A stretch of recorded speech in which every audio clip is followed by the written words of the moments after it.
प्रेम से बोलिए जमुना माई की जय। जय श्री राधे कृष्ण, राधे राधे। नमस्कार प्रिय भक्तगणों, आज कार्तिक मास शुक्ल पक्ष की प्रतिपदा तिथि है और आज भाई दूज अर्थात गोदना पूजन का व्रत है। भाई दूज को यम द्वितीया, भ्रातृ द्वितीया, भाई टीका, भाई फोंटा, टीका दूज या केवल दूज के नाम से भी संबोधित किया जाता है। प्रिय भक्तगणों, भाई दूज एवं रक्षाबंधन दोनों ही भाई बहन के बीच मनाया जाने वाले पर्व है। दोनों में पूजा करने के नियम भी लगभग समान ही हैं। इस दिन भाई अपनी बहन से टीका लगवाकर उनके समीप भोजन करते हैं। यदि बहन का विवाह हो गया हो तो या भाई किसी कारण से दूर रह रहा हो तो भी इस दिन भाई अपनी बहन से टीका लगवाने और बहन द्वारा परोसा गया भोजन ग्रहण करने अवश्य आता है। जिनकी दूर दूर तक संबंधियों में भी कोई बहन नहीं होती, वैसे लोग इस दिन किसी भी स्त्रीत्व प्रतीक अर्थात जैसे गाय नदी के समक्ष बैठकर स्वयं टीका कर भोजन ग्रहण करते हैं। ऐसा करने से इन्हें भी आयु दीर्घ होती है। इस दिन माता यमुना के तट पर यमयामी यमुना की पूजा करने को सौभाग्य माना जाता है। बहुत से लोग यमुना स्नान भी करते हैं। प्रिय भक्तों, यह गोधन भाई दूज का व्रत भाइयों को अकाल मृत्यु से बचाने वाली मानी जाती है। इस व्रत के प्रभाव से भाइयों की उम्र लंबी होती है। ये सबसे पवित्र व्रतों में एक माना जाता है। देवान, आज के दिन गोदना व्रती महिलाओं को इस पवित्र कथा को अवश्य ही श्रवण करना चाहिए, तभी यह व्रत फलदायी होता है। इसके श्रवण मात्र से भाई के ऊपर आने वाली विपत्तियों को बहन अपने स्नेह रूपी हथियार से काट डालती है, बैरी को कूटकर नाश कर देती है और बहन भाई की रक्षिका बनती है। तो आज मैं सुना रही हूँ भाई दूज व्रत की संपूर्ण बड़ी ही दुर्लभ तथा पौराणिक कथाएं। आप सभी भक्तगण इन कथाओं को बड़ी श्रद्धा तथा प्रसन्न चित्त मन से सुनिएगा। लेकिन एक बात का ध्यान अवश्य रखिएगा, इस कथा को पूरा अवश्य सुनिएगा। व्रत कथा को आधा अधूरा बीच में कभी नहीं छोड़ा जाता है, अन्यथा आपको संकटों का सामना करना पड़ सकता है। वीडियो को लाइक करके हिंदू रिलीजियस टेल्स चैनल को सब्सक्राइब अवश्य कर दीजिए। कमेंट सेक्शन में जमुना माई की जय, जय श्री कृष्णा अवश्य लिखे। एक बहन के 7 भाई थे। वह उन्हें बहुत प्यारी थी। उसका पति अपने माँ बाप का इकलौता बेटा था, जिसके होने पर की गई मनौतियों को पूरा न करने से देवता अप्रसन्न थे। क्रुद्ध होकर देवताओं ने पुत्र तथा पुत्रवधू को मार डालने का निर्णय किया। उस बहन को किसी तरह इसका पता चल गया। उसने भावी जीवन में आने वाली दुखों की कल्पना करके उपचार के तरीके सोचकर अपने भाइयों से ससुराल जाने की जिद की। यद्यपि वे बिना बुलाए नहीं भेजना चाहते थे, पर बहन के न मानने पर डोली सजाकर भेज दी। उसने अपने पास दूध, माँ और रस तथा ओढ़नी रख दी। थोड़ी दूर जाने पर देवताओं के प्रकोप से डोली का रास्ता सांप ने रोक लिया। बहन तुरंत दूध सांप के सामने रखकर आगे बढ़ गई। थोड़ी दूर और आगे जाने पर उस पर शेर झपटा तो उसने मांस फेंक दिया। शेर मांस में रुचि लेने लगा और कहार डोली लेकर आगे बढ़ गए। रास्ते में यमुना जी थी। ज्यों ही कहार डोली को यमुना से पार करने लगे, यमुना ऊंची लहरें उठाकर डोली को आत्मसात करने लगी। बहन ने ओढ़नी समर्पित कर यमुना की लहरों को शांत कर दिया। नववधू को बिना बुलाए घर पधारी पाकर ससुराल वाले आश्चर्य में पड़ गए। बहन ने आदेश दिया कि उसके गृह प्रवेश के लिए घर के पिछवाड़े फूलों का दरवाजा बनवाया जाए। दरवाजा बना। ज्यों ही वह पार करने लगी, द्वार उस पर गिर पड़ा। फूलों का द्वार होने के कारण चोट न आ पाई। घर में प्रवेश करके उसने सबसे पहले स्वयं खाना खाने का हठ किया। खाना खाने लगी तो खाने में सूचा कांटा मिला, जिसको उसने डिबिया में सहेज लिया। शाम को घूमने का समय आया तो सबसे पहले उसने ही जूता पहना। जूते में काला बिच्छू था।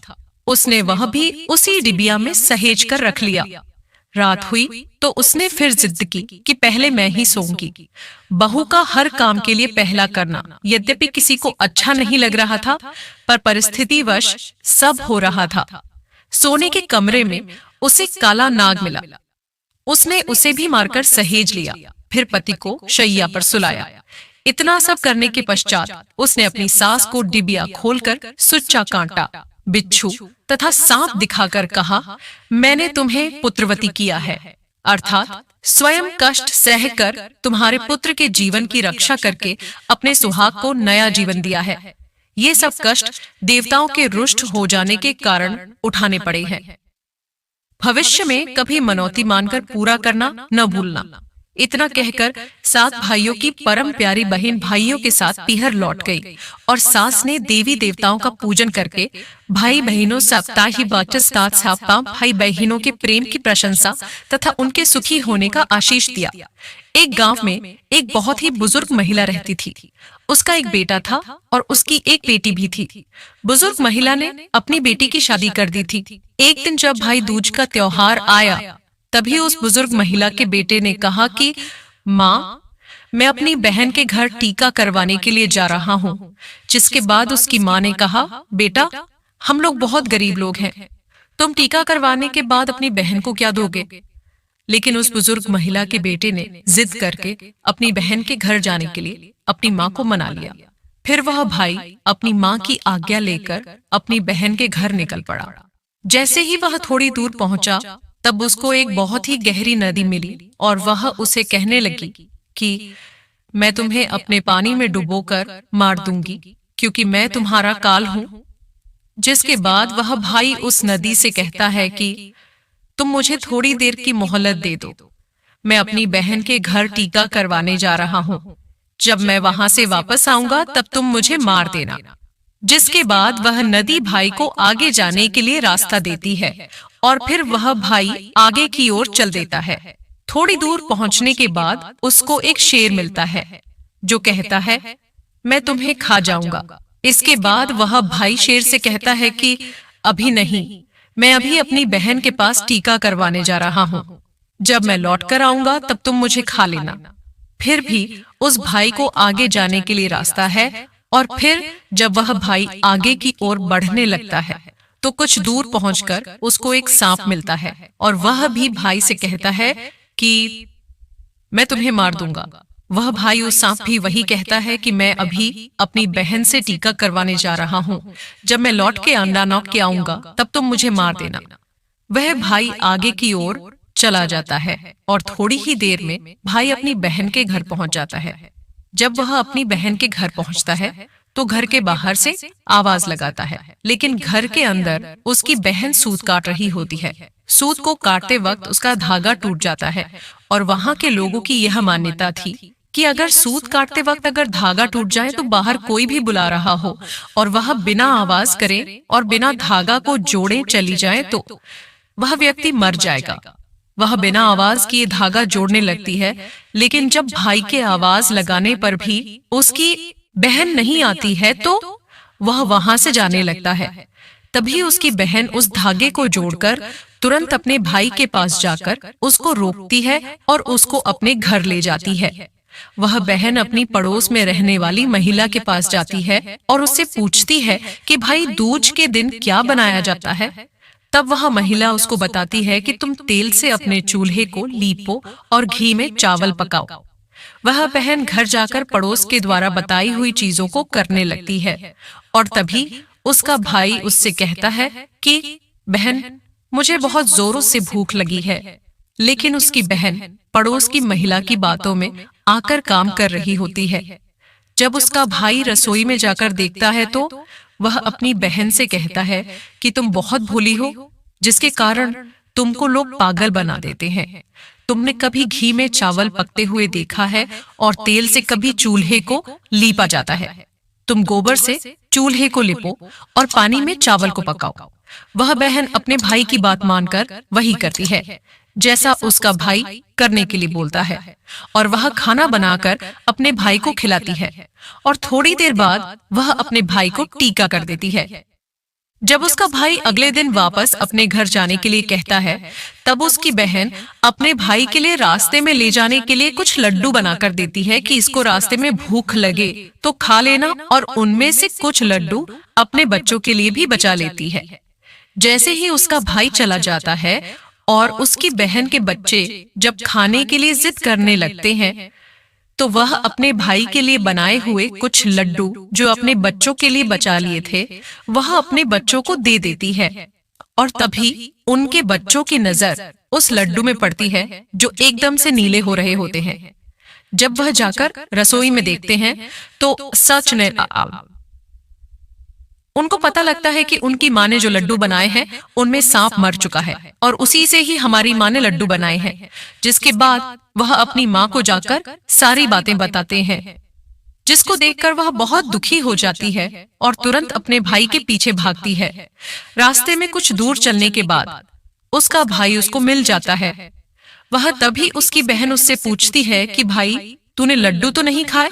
उसका भाई कहता है नहीं, और तभी अपने भाई को सारी बात बता देती है।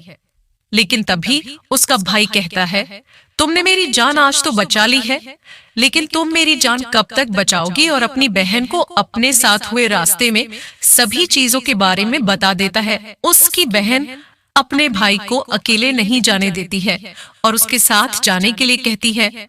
उसका भाई अपनी बहन को साथ आने के लिए मना कर देता है, लेकिन उसकी बहन जिद करने के लिए कारण अपने भाई के साथ जाने लगती है। कुछ दूर चलने के बाद जब बहन को प्यास लगती है तो वह अपने भाई से कहती है, भाई मुझे पानी पीना है, बहुत जोरों से प्यास लगी है। उसका भाई कहता है कि यही पास में एक तालाब रुको, मैं उस तालाब से तुम्हारे लिए जल ले आता हूँ। वह अपने भाई को तालाब के पास नहीं आने देती है और स्वयं ही अकेले तालाब के पास जाती है। जब वह तालाब के पास पहुंचती है तब उसको ही बुजुर्ग महिला मिलती है। वह बुजुर्ग महिला को तालाब के पास देख उसकी बहन उससे पूछती है, आप कौन है? जब वह बुजुर्ग महिला बताती है कि मैं एक भाई का इंतजार कर रही हूँ, उसकी बहन ने एक सांप को मारा है जिसके लिए मैं उसका काल बनकर बैठी हूँ। उसकी बहन उस बुजुर्ग महिला से अपने भाई की जान बचाने के लिए पूछती है और तभी वह बुजुर्ग महिला उसे कहती है कि तुम अपने भाई को खूब गालियां दो और जब तक उसकी शादी ना हो जाए तक तुम उसकी सारी घाट टाल दो तो तुम्हारे भाई की जान बच सकती है। वह बहन तुरंत वापस जाकर अपने घर से एक मांस का टुकड़ा और एक चुन्नी और एक कटोरी में थोड़ा सा दूध लेकर अपने भाई के पास आती है और उससे कहती है, चलो। जैसे ही वह दोनों रास्ते में थोड़ी दूर चलने के पश्चात उनको एक वही शेर मिलता है जिसने उसके भाई को मारने के लिए पहले भी रोका था।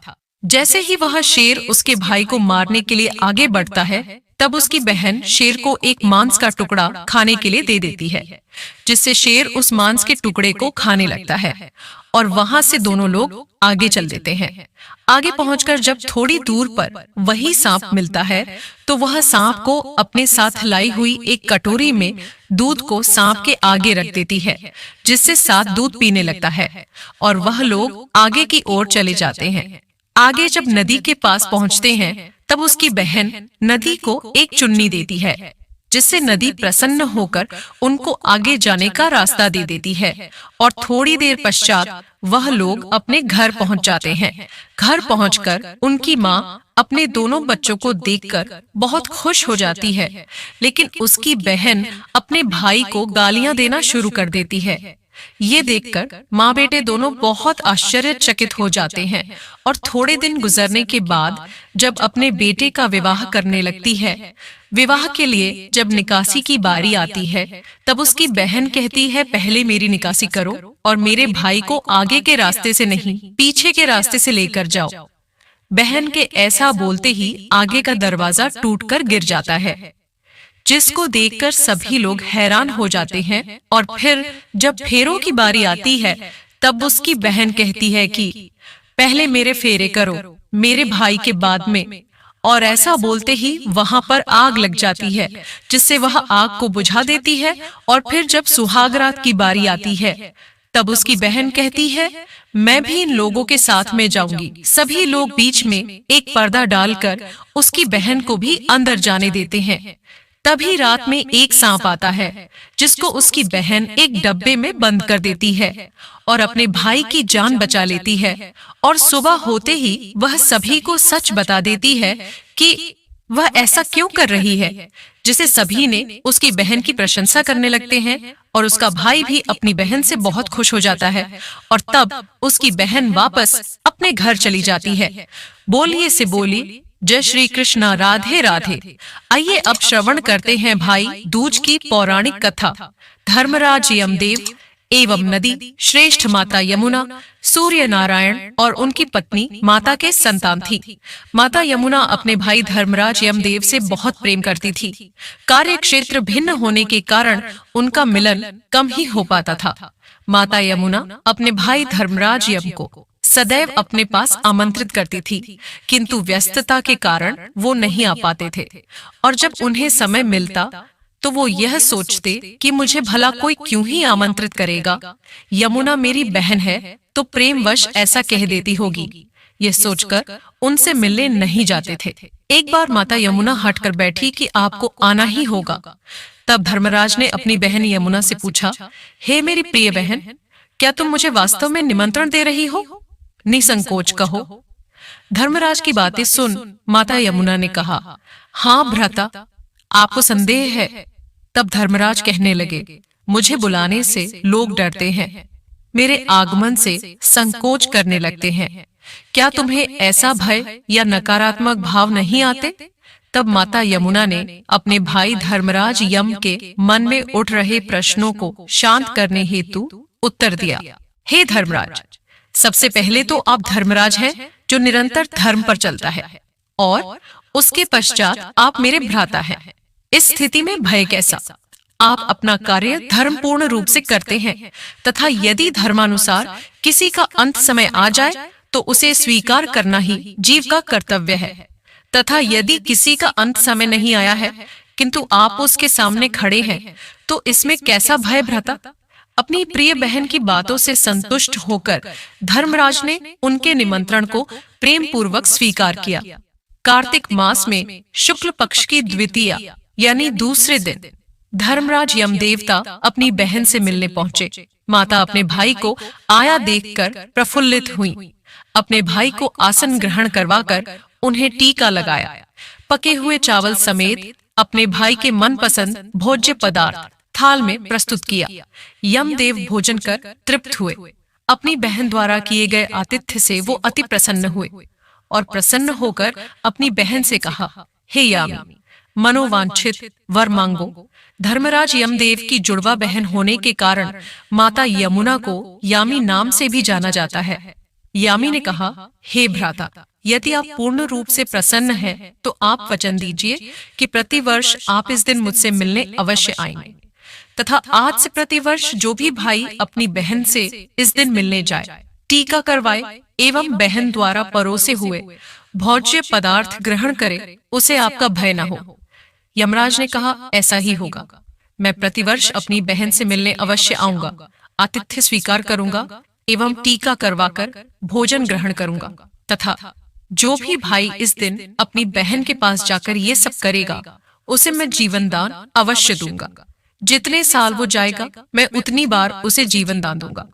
अपने भाई के वचन से अचंभित होकर माता यामी ने पूछा, अरे भ्राता, ये धर्म संगत है क्या? उत्तर में धर्मराज ने कहा, बहन से टीका करवाकर बहन के हाथ से परोसे गए भोजन का आनंद लेना तो स्वयं ही धर्म फल स्वरूप है तथा अपनी बहन के समीप जाकर उसकी कुशलता जानना, उसकी आवश्यकताओं को पूर्ण करना, उसे उपहार देना, उसके साथ समय व्यतीत करना, यह भाई का धर्म है। धर्म तो सदैव ही अच्छे कर्मों में भी सर्वोच्च माना गया है तथा अच्छे कर्मों के फल भी तो अच्छे ही होंगे। प्रिय बहन, अपने भाई की बातों से संतुष्ट होकर माता यमुना ने अपने भाई को विदा किया। तभी से बहन भाई का यह त्योहार मनाया जाने लगा। भैया दूज के दिन ही 5 दिनों तक चलने वाले दीपावली उत्सव का समापन भी हो जाता है। इस दिन अगर अपनी बहन न हो तो ममेरी, फुफेरी या मौसेरी बहनों को उपहार देकर ईश्वर का आशीर्वाद प्राप्त कर सकते हैं। जो पुरुष यम द्वितीया को बहन के हाथ का खाना खाता है उसे धर्म, धन, अर्थ, आयुष्य और विविध प्रकार के सुख मिलते हैं।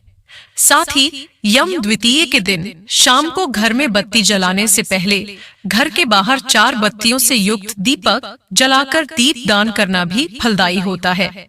बोलिए जमुना माई की जय। जय श्री कृष्णा। एक बुढ़िया माई थी, उसके 7 बेटे और एक बेटी थी। बेटी की शादी हो चुकी थी। बुढ़िया माई को एक दुख था कि उसके 7 बेटों में से 6 बेटे मर गए थे। जब भी उसके बेटे की शादी होती, फेरों के समय एक नाग आता और उसके बेटे को 10 लेता था। बेटे की वही मृत्यु हो जाती और बहू विधवा। इस तरह उसके 6 बेटे मर गए। 7वें की शादी होनी बाकी थी। इस तरह अपने बेटों के मर जाने के दुहक से बूढ़ी माई रो रो के अंधी हो गई थी। भाई दूर जाने को हुई तो भाई ने कहा कि मैं बहन से तिलक कराने जाऊंगा। माँ ने कहा ठीक है। उधर जब बहन को पता चला कि उसका भाई आ रहा है तो वह खुशी से पागल होकर पड़ोसन के गई और पूछने लगी कि जब बहुत प्यारा भाई घर आए तो क्या बनाना चाहिए। पड़ोसन उससे जलती थी तो उसने उसे सब गलत बता दिया कि दूध से रसोई लेप, घी में चावल पका। बहन ने ऐसा ही किया। भाई जब बहन के घर जा रहा था तो उसे रास्ते में सांप मिला। सांप उसे डसने को हुआ। भाई ने बोला कि तुम मुझे क्यों डसना चाहते हो। सांप बोला कि मैं तुम्हारा काल हूँ और मुझे तुमको डसना है।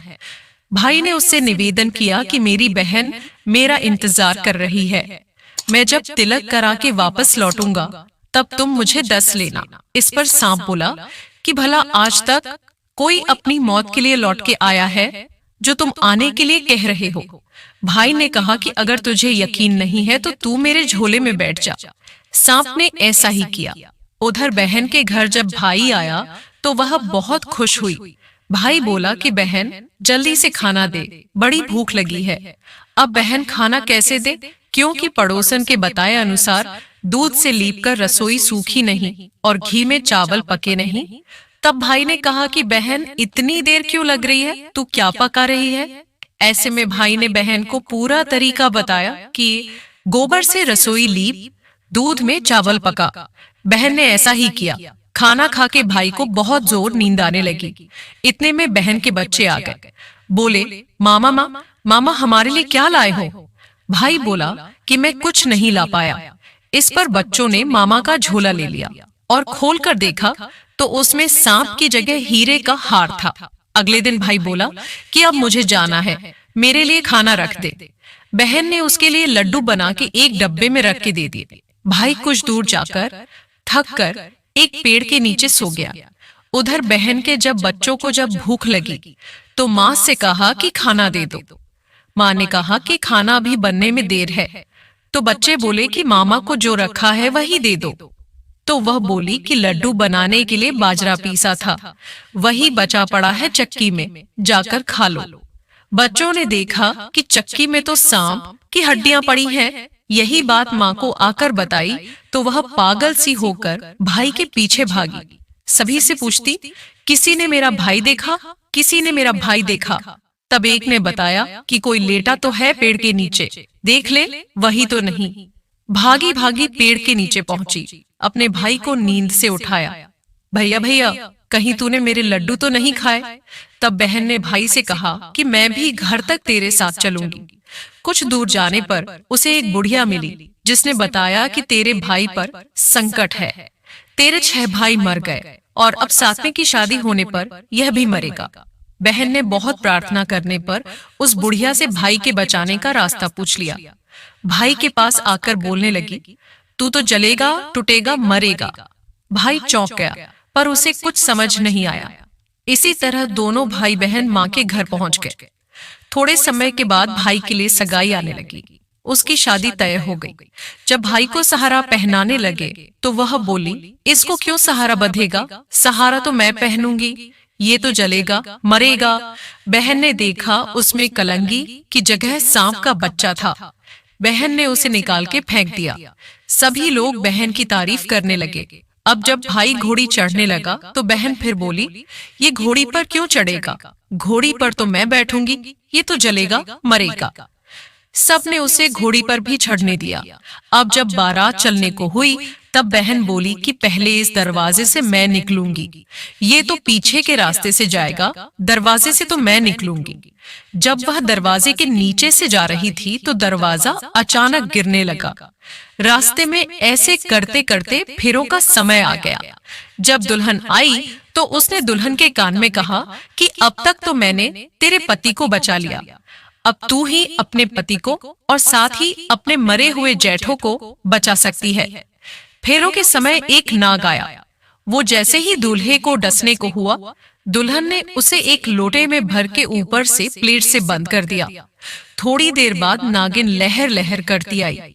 ऐसे में नागिन अपने पति को वापस मांगने आई तो बहू ने कहा कि पहले मेरे सातों जेठों को जिंदा कर। नागिन ने उसकी बात मानी और उसके सभी जेठों को जिंदा कर दिया। उधर रो रो के बुढ़िया का बुरा हाल था कि अब तो मेरा सातवां बेटा भी बाकी बेटों की तरह मर जाएगा। गांव वालों ने उसे बताया कि उसके 7 बेटा और बहुएं आ रही हैं। इसके बाद सभी ने उसकी बहन की प्रशंसा की। जैसे उस बहन ने अपने भाई की रक्षा की, वैसे भगवान सभी के भाइयों की रक्षा करना। प्रेम से बोलिए जय श्री कृष्णा। प्रिय भक्तगणों, आपको ये कथा पसंद आई है तो लाइक कर दीजिए और चैनल को सब्सक्राइब करके बेल आइकन का बटन अवश्य ही दबा दीजिए। जय श्री राधे कृष्णा, जय श्री राम।